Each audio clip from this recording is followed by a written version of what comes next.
Papasok na sa eskwela sina Carlito, 10 taong gulang, at Mary Joy, 15 taong gulang. Dalawa sila sa 13 anak ni na Romel at Marianita Pintor. Inihahanda nila ang kanilang uniforme at gamit sa eskwela pero hindi ang agahan. Dahil gaya ng iba pang nagdaang umaga, wala sila nito. Hindi po muna ngayon kasi wala pong pera. Tsaka wala nga pong baon, kulang po pamasahe nila. Dahil ilang metro lang ang layo ng kanilang bahay sa Rizal Sanitary Landfill,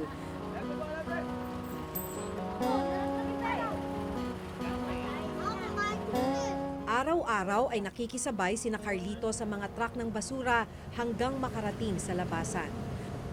Malaking tipid na rin kasi ito para hindi na mabawasan ang 60 pesos nilang baon.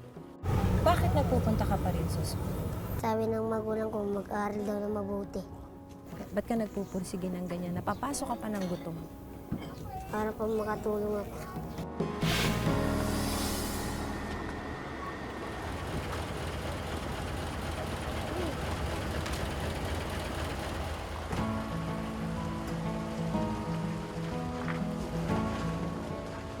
Pagbaba sa truck ng basura, kailangan pang sumakay ng jeep ni na Carlito at Mary Joy.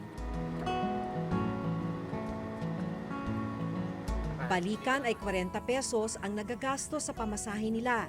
Kaya ang natitirang baong pambili ng pagkain, tig 10 piso na lang.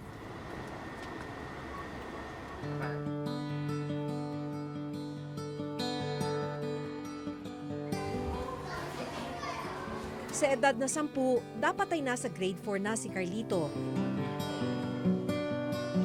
Pero dahil hindi sila kayang pag-aralin ng sabay-sabay ng kanilang magulang, 2 taon siyang hindi nakapag-aral. 1, 2, 3, 4, 5, 6, 7, 8, 9, 10. Okay, Y and? Sa klase, kapansin-pansin ang pagiging tahimik ni Carlito. Kanina bakit ka nanghihina? Nangungutong po ako kanina. Wala pang laman tiyan ko. Minsan sumasakit rin. Initiis ko na lang. Eh di, ang hirap nun. Nasa school ka tapos gutom ka. Pag ganina nga po, nahilo ako. Pag nagsusulat. Nang sumapit ang oras ng recess, kaunting sopas at isang hotdog ang inabot ng baon ni Carlito. Minsan, pag pumapasok po siya, matamlay, parang walang gana sa pag walang gana sa pag-aaral. Kasi nga po, minsan nagsasabi, ma'am, wala po akong pera, wala po kaming baon.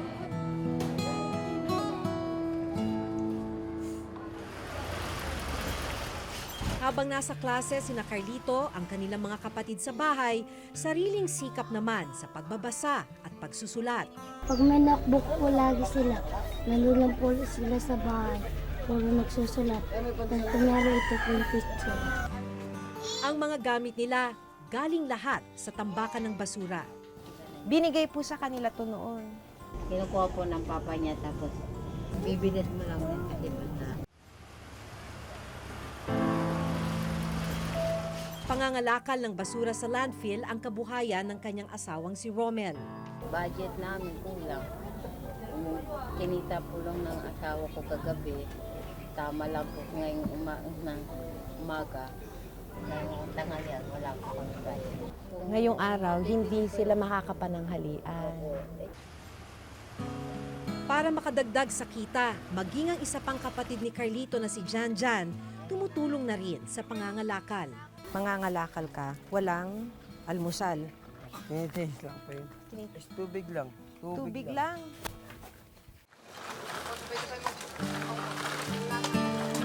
Nito lang nakaraang taon, napilitang tumigil sa pag-aaral si Janjan dahil sa kahirapan. Para makakain, mamayang hapon, ilang kilo sana?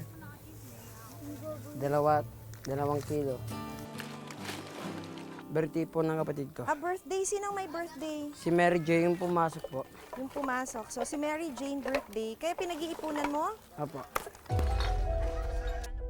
Ang kinita ni Janjan na inaasahan sana ng kanyang pamilya, napunta lang ang kalahati pambayad ng utang. Pawas po ako kaya daw ng 30. Kano ba utang mo? 120 po. 120. So dahil nagpaawas ka ng 30, 90 na lang utang mo. Apo. 28 na lang ang tira. Apo. Okay lang po yan.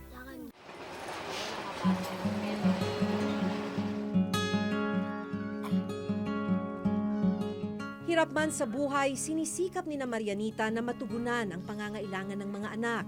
Nahirapan din po kung dahil sa dami. Sabi ko nga eh, sa mga anak ko, kahit may bigay. Basta makapag-aral sila at saka maayos ang mga buhay nila.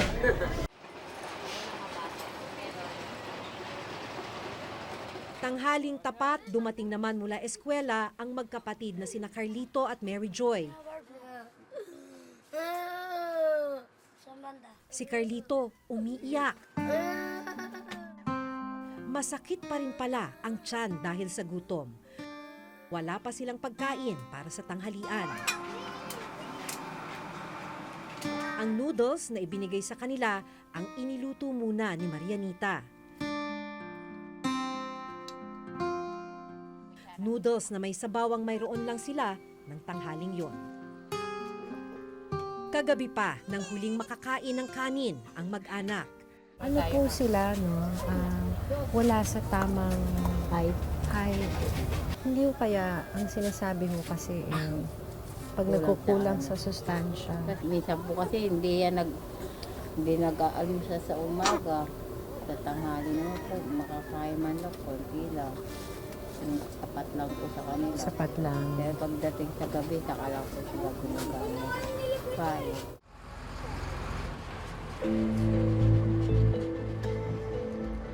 Hindi pa man nakakapahinga, agad umalis ng bahay si Carlito.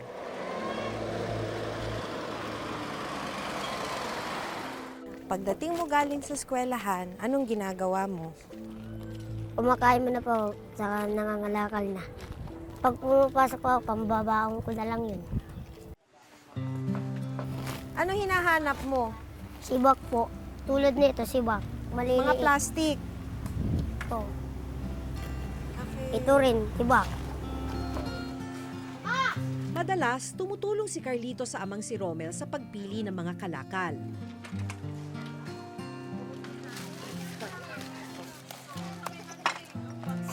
Ang mapagbebentahan ng mag-ama, ilalaan para sa hapunan ng pamilya. Palagay mo tayo magkano ka ngayong araw? 200. Yung 200 sapat na ngayong araw, ngayong gabi yan. Ay, hindi pa. Ha? Dali, may bibenta pa akong iba doon sa loob, sa bahay. May utang po ba siya sa inyo, si tatay?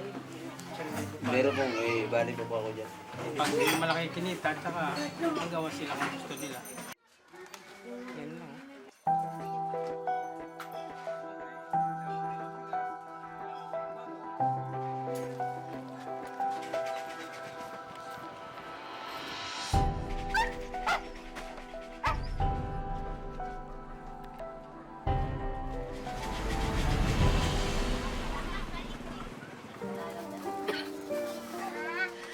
Ang kabuang kita ni na Romel, Janjan at Carlito ng araw na yon, 200 piso.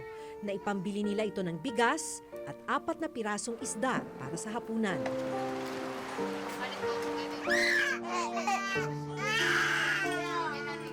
Sa kabila ng kanilang diskarte at pagsisikap, hindi pa rin talaga sapat ang kita. Bukas, panibagong hamon na naman ang haharapin ng pamilya Pintor.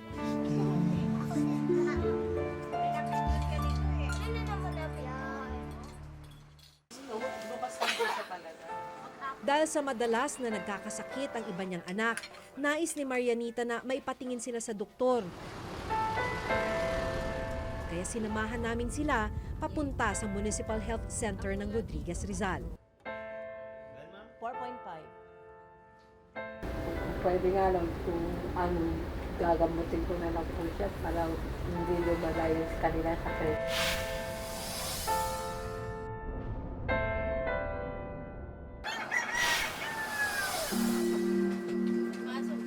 Kinabukasan, panibagong pakikipagsapalaran para sa pamilya Pintor.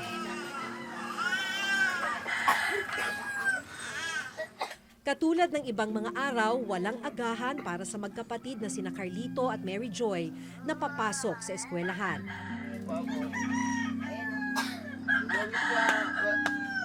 Paulit-ulit ang ganitong eksena sa kanilang magkapatid, papasok sa eskwela nang wala man lang laman ang tiyan. Ngayon agahan yung mga bata. Wala po ngayon.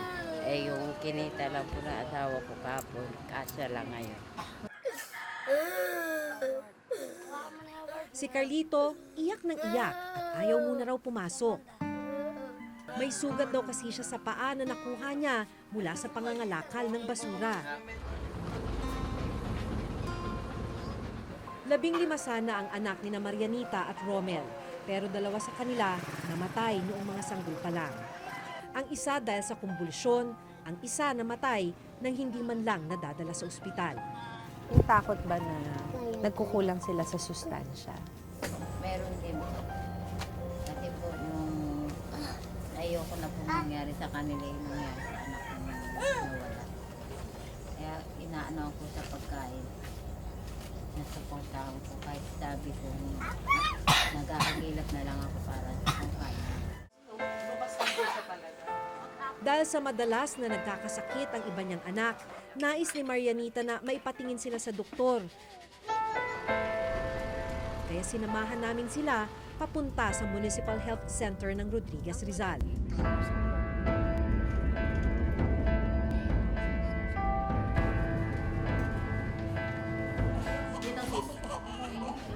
Maliban sa kumpirmasyong nakararanas ng undernutrition ang magkakapatid, may iba pang nakitang problema ang doktor. Base doon sa ginawang pagtitimbang sa 8 bata, 3 yung severely stunted at yung 2 ay underweight at isa ay normal weight.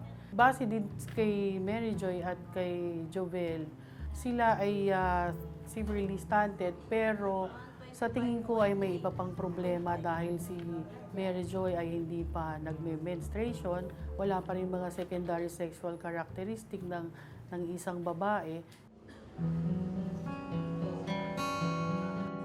Matapos ang ilang pagsusuri, lumabas na si Carlito at ang isa pa niyang kapatid na si Emmanuel may tuberculosis bukod sa pagiging undernourished.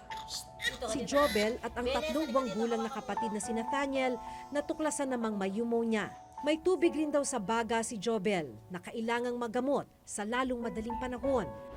Pwede nga lang kung gagamutin ko na lang po siya para hindi lumalayo sa kanila sakit. Tsaka yung mga kailangan nila dapat kainin. Bibigay ko po para namin kumalis yung mga anak ko. Nakikipag-ugnayan na ang Reporter's Notebook sa lokal na pamahalaan ng Rodriguez Rizal para matulungan ang magkakapatid, pero marami pa rin silang pangangailangan. Gusturing kumali. Para makabili ng masustansyang pagkain at para makakain ng 3 beses sa isang araw, kailangan ng isang pamilyang may 5 miyembro ng halos 9,000 piso kada buwan o halos 500 piso kada araw. Malayo ito sa kinikita ng pamilya Pintor na umaabot lang sa 200 piso. Kaya hindi nakapagtatakang hindi sila nakakakain ng masustansyang pagkain. 4 sa 10 pamilya sa Pilipinas ang sinasabing wala silang kakayahang magbigay ng masustansyang pagkain sa kanilang mga anak dahil sa kakulangan sa pera. Meron tayong bata na matamlay. Meron tayong bata na hindi maganda ang growth pattern. Bansot o kaya payatot. Maapektuhan ngayon yung kanyang performance sa paaralan. Ang kakulangan sa sapat at masustansyang pagkain nagre-resulta sa malnutrisyon na siyang nararanasan ni Carlito at kanyang mga kapatid. Ang isang batang stunted o wasted, di may malnutrition siya, no? Yung wasting, isang uri rin ng malnutrition. Yun naman ang low weight for age. Yun naman ang tawag natin ay payatot. Ika-9 Pilipinas sa buong mundo nang may pinakamataas na kaso ng malnutrisyon. 3.6 million sa ating mga kabataan ang tinatawag na stunted o hindi akma ang edad sa kanilang taas. Sa isa pang datos ng Food and Nutrition Research Institute o FNRI, tumaas ng 26.2% ang stunting rate sa bansa sa mga batang edad 2 pababa. Pinakamataas na ito na naitala sa nagdaang 10 taon. Ayon sa Social Weather Stations o SWS, tumaas ang mahigit 3 milyon ang bilang ng mga pamilyang nakaranas ng gutom sa unang 3 buwan pa lang ng taong 2016. Tumaas ito mula sa bilang na mahigit 2.6 milyong pamilya sa huling 3 buwan ng 2015. Problemang dapat tugunan ng administrasyong ito. To strengthen delivery of social services, the government will intensify its protection programs so it can use its resources and expertise to make a dent in the country's poverty levels. But now, I have decided to direct the DSWD to provide the rice subsidies to the poorest of the families, at least para makakain lang, every month. Ako ang tingin ko, i-prioritize ito ng Department of Health. Tapos i-promote ang pure breastfeeding up to 2 years of age. Hayaan natin ang mga nanay ang kumain at maging malusog para sila magkagatas. Kailangan pa rin na pag-isipan ng pamahalaan paano magkakaroon ng sapat na kita ang isang pamilya para makabili ng masustansyang pagkain para mapakain sa kanyang pamilya at hindi ito magiging malnourished. Malaking tulong daw sana kung magiging benepisyaryo ng Pantawid Pamilyang Pilipino Program o 4Ps ang pamilya Pintor. Pero hanggang ngayon ay naghihintay pa silang maaprubahan ng DSWD. Isa na rin po ko natawag, kaya lang po, yung natawag na yun, mula yun sabi ng hintayin doon sa bahay na mag-interview para sa county. Pero hanggang ngayon po wala po.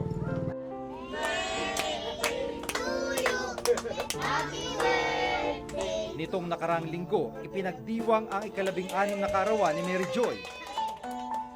Pero dahil kapos, hindi na nila ito napagandaan. Kaya ngayong araw, binigyan namin sila ng kaunting salo-salo.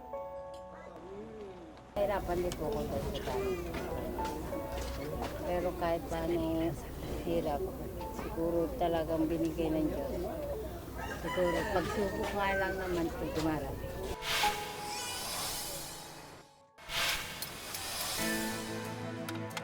Kung ang maraming pamilya nabubuhay sa isang kahig isang tuka, sina Marianita kahit kumita ng pera sa basura, walang kasiguraduhan na may mailalaman sa sikmura.